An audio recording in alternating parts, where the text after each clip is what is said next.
Ноокат районунда өзгөчө кырдаал учурунда каза болгондордун саны 10го жетти. Бул маалыматты Кактус медиа сайтына тиешелүү органдардагы булактар тастыкташты. Ал эми Ош облустук ички иштер башкы башкармалыгынан бүгүн 29-июнда дагы 2 адамдын жансыз денеси табылганын маалымдады. Саат 13:05 чамасында өзгөчө кырдаалдар министрлиги тарабынан сел алып кеткен дагы 2 адамдын жансыз денеси табылды.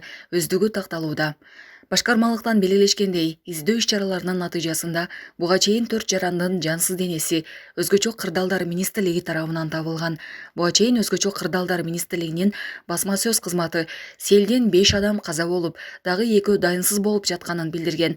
Ведомствонун маалыматы боюнча 28-июнда кечке жуук Сөрүдө турган 7 адамды сел суулары агызып кеткен. Каза болгондордун баары жергиликтүү тургундар. Адамдар каза болгон ноокаттагы сел суудан өтө албай аялдар, жаш балдар куткарылды.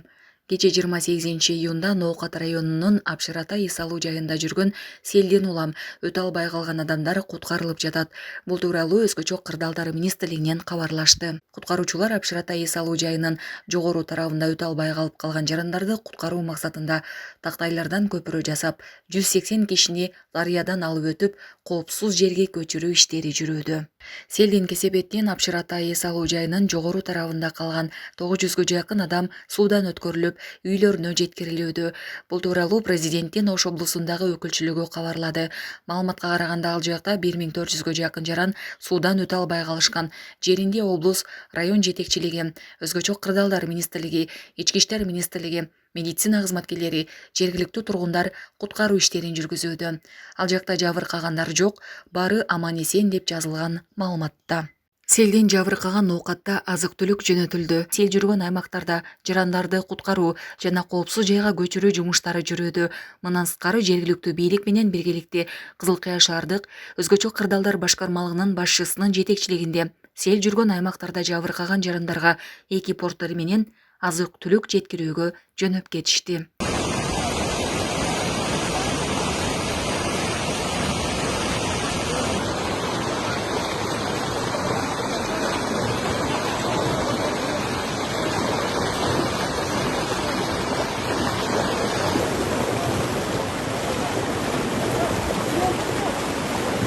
Шаарына семьям менен дем алган келдим де, туугандарым менен ушул жерге келип жолугушуп, кече ушундай сел болуп, жамгыр болуп, жаман кыйналдык. Суу өтө көп болду. МЧСтин балдарга Кудайга шүгүр, рахмат бар экен. Раса жардам беришти, балдарыбызды көтөрүшүп, өткөзүштү.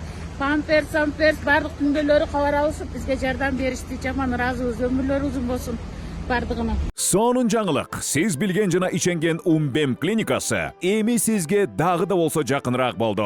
Анткени бизде жаңы филиал ачылды. Андыктан келип, өзүңүздүн жана жакындарыңыздын ден соолугуна кам көрүшүңүздү сунуштайбыз. Биздин жогорку даражадагы дарыгерлер төмөндөгү адистиктер боюнча кабыл алат: стоматология, гинекология, терапия, лор, хирургия, педиатрия, урология, УЗИ жана башка адистиктер. Лабораториялык анализдин 5000ден ашуун түрү алынат.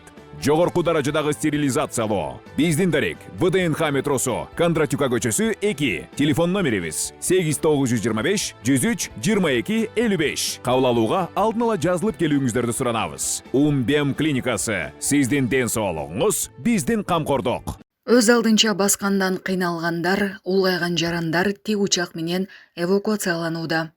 Тик учак менен издеп куткаруу, эвакуациялоо иштери уланууда. Тик учак менен кара адамдар жана жаш балдар коопсуз жерге келүүдө. Өзгөчө кырдаалдар министрлигинен тартылган тик учактын жардамында 2 катта менен Ноокат районунун Апшырса эс алуу жайынан 5 адам, 2 жашы улгайган 2 келин, 1 жаш бала, Кезар Чайлоостан 10 адам, 3 жаш улгайган 3 келин, 4 жаш бала эвакуацияланып, коопсуз жайларга жайгаштырылды. Жарандар жеринде медицина кызматкерлеринин кароодон өтүп, алдын ала уюштурулган унаалар менен жашаган жерлерине жеткирилди. Жалпысынан 1300дөн ашуун эс алуучу куткарылган. Апшырсайдан эвакуацияланган жарандардын ичинен жабыркагандар жок. Койгула десем балдарын абай баса бериңем, үйдө отураскы бозоруп. Эми жүрө бериң деп тыгым неме байкагандан анан ушулар деген иззатта деп аны чыктым эде. Анан жанагындай болду. Анан жаңгыдай болду, жолго келсек эле өткөрбөй неме болуп атат. Алакат. берекесиңиз. Алла амише өспөн айда асырай берсин. Президентибизге чоң рахмат айтам. Алла берсин.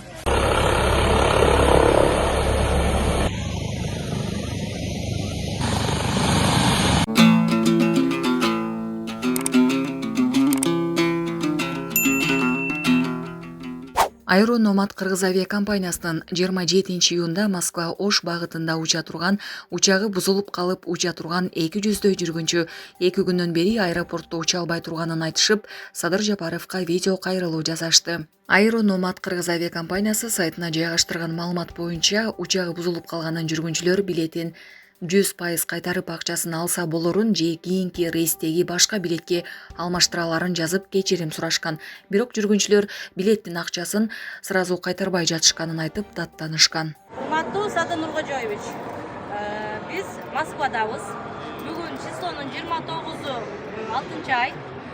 Сизге кайрылуум себеби биз 27 күнү Кыргызстан компаниясы Аэрономат деген авиакомпаниядан билет алганбыз.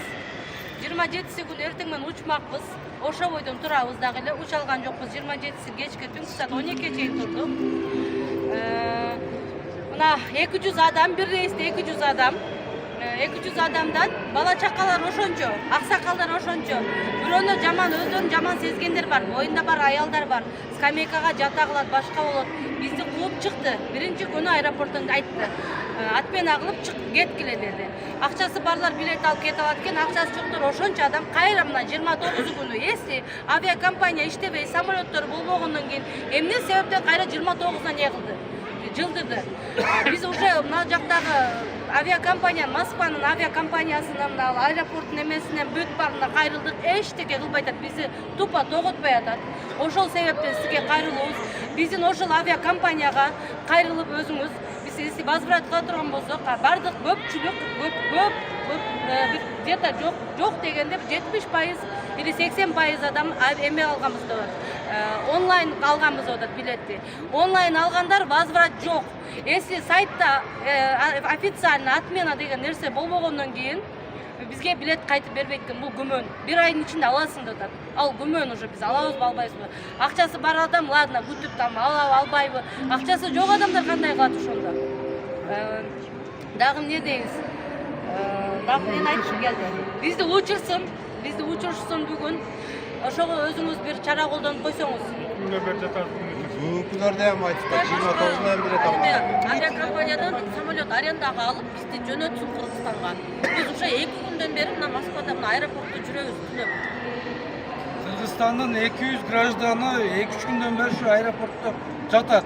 Мына башка улуттардан эч ким жок. Мына кыргыздар. Именно биздин Кыргызстандын жарандары ушунда 2 күндөн бери сактырап жүрөбүз мына. Бала чака, аксакал. Кыргызстандан бир самолет жөнөтсө болот да мындайчы. Байтик Батыр көчөсүнүн бир бөлүгү ачылды. Бүгүн 29-июнда Бишкектин Байтик Батыр көчөсүнөн Сүйөркулов көчөсүнөн Скрябин көчөсүнө чейинки бөлүгүндө капиталдык оңдоо иштери аяктап жол ачылды. Мэрия билдиргендей, жолдун таманына 2 катмар асфальт басылып, чийиндер чийилип, жол белгилери орнотулду. Ал эми көчөнүн 2 тарабындагы ирригациялык тутумду жана жашыл аймакты иретке келтирүү жумуштары уланат. Белгилей кетсек, аталган көчөдө жолду капиталдык оңдоонун биринчи этабы аяктап, Токумбаевден Сүйөркуловго чейинки бөлүгү колдонууга берилген. Жалпысынан Жебек жолу проспектисине чейин реабилитация болот. Булак супер KG. Кыргызстандын кыз-келиндер күрөшү боюнча курама командасынын мүчөсү Нурзат Нуртаева Азия чемпионатында алтын медаль утту. Дене тарбия жана спорт департаментинен билдиришкендей, ал мелдешке 68 кг чейинки салмакта катышып, алгачкы айлампада Монголиянын балбанына 7-5 эсебинде жеңилген. Экинчи айлампада казакстандык спортчуну 1-1 эсебинде утуп, чечүүчү беттеште индиялык Приянканы 4-3 эсебинде жеңип, өз салмагында Азия чемпиону болду. Ошондой эле чемпионатта килемге чыккан Кайыргүл Шаршейбаева күмүш, Аруке Кадырбек кызы коло медаль тагынды. Белгилей кетсек, Азия биринчилиги Иорданиянын Амман шаарында өтүп жатат. Акылбек Жапаров Орто Токой суу сактагычына кече КЭСтин курулушун баштады. Кыргыз Республикасынын Министрлер Кабинетинин төрагасы, Кыргыз Республикасынын Президентинин администрациясынын жетекчиси Акылбек Жапаров Ысык Көл облусуна болгон жумушчу сапарынын алкагында Ысык Көл районундагы Орто Токой суу сактагычындагы чакан КЭСтин курулушуна мезгил кутучасын салуу аземине катышты. Министрлер Кабинетинин башчысы бүгүн ата мекендик энергетиканын тарыхы үчүн маанилүү күн деп белгиледи. Ал ошондой эле өлкөнүн экономикасы туруктуу өнүгүү темпин сактап, социалдык объектилер жана турак жайлар курулуп, жолдор реконструкцияланып жатканын кошумчалады. Андан кийин кече КЭСтин курулушуна мезгил кутучасын салуу аземи болду.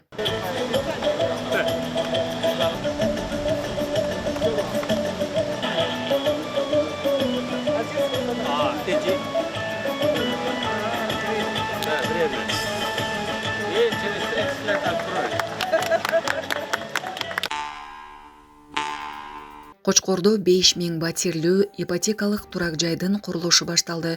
Министрлер Кабинетинин төрагасы Акылбек Жапаров Нарын облусуна болгон жумушчу сапарынын алкагында мамлекеттик ипотекалык компания аркылуу Кочкор районунда 5000 батирлүү турак жайдын курулушуна мезгил кутучасын салуу аземине катышты. Министрлер Кабинетинин башчысы МИГ программасы боюнча республика боюнча көп кабаттуу турак жайларды куруу кызуу жүрүп жатканын белгиледи. Республика боюнча 11 миңден ашык батирлер курулуп жатат. Быйылкы жылдын аягына чейин 5000ге жакын батир бүткөрүлөт. Биз Кыргызстандын ар бир жараны арзан баада турак жай алуу мүмкүнчүлүгүнө ээ болуш үчүн аракет кылабыз, деди Акылбек Жапаров. Андан соң мезгил кутучасын салуу аземи болуп, ага Кыргыз Республикасынын президентинин иш башкаруучусу Каныбек Туманбаев жана райондун активи катышты.